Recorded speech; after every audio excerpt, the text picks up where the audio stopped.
Hey, I'm Kate with Kate Holt Photography. I am here with Justin, who is the owner of Paradox, and he's my number one go-to referral for DJing services for your wedding because he's just phenomenal. Him and his team just are the best. That's all I can say about that. Thank you. When a couple inquires, what's the number one question that they want to ask you? The hands down number one question people ask me right out the gate: how much does it cost?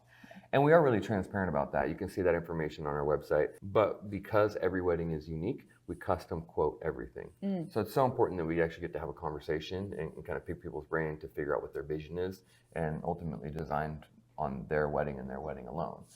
With that said, the reason that a lot of companies are not going to have their pricing listed on their website is because it's not a commodity-based service, right? And it feels like it is, and maybe it was, like I referred to in another question, maybe in the 80s and 90s because you needed somebody for their record collection. Sure. That's not true today. We all have Spotify and other streaming services. So what I would say is there are companies that operate on a model that is commodity-based, maybe an hourly rate.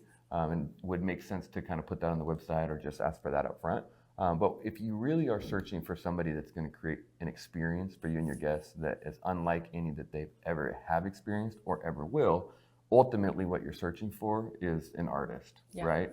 A really good DJ/MC is a performing artist. Sure. And so ultimately, if you want that, you're going to need to get a custom quote. And if you're not getting a custom quote, it is probably a commodity-based service, and which is perfectly okay. It's just, what do you want for your wedding?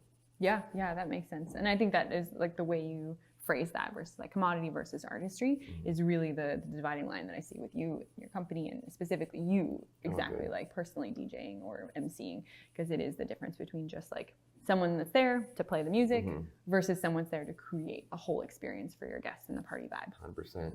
I really am careful about hiring DJs that are phenomenal at DJing, but there have been weddings. For instance, there was one, late COVID, that was 9 people. And so a dance party wasn't the staple of this wedding. Sure. But what was the staple is when we turned the music down and I went out and I dropped the microphone and I just went and talked to everybody at their seats and I said, hey, let's find out what your number one memory is of this couple. Tell me how you met them and what you remember about them as a couple and them as an individual. And that's probably one of the things that will live for the rest of their lives, as opposed to a dance party with 9 people, right? And I think like 7 of them were the wedding party.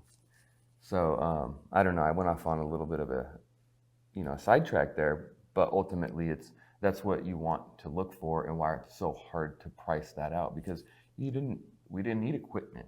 And most DJs are pricing based on hours and equipment. And what we're pricing on is the ability to be flexible and have enough experience to adapt in the moment and create something that is unique to that moment and is going to live forever. Love that. Love that. Awesome. Well, if you're looking for a true artist, hit this guy up. Go to djpdx.com. You can also find the link to his company in our bio, so go there too.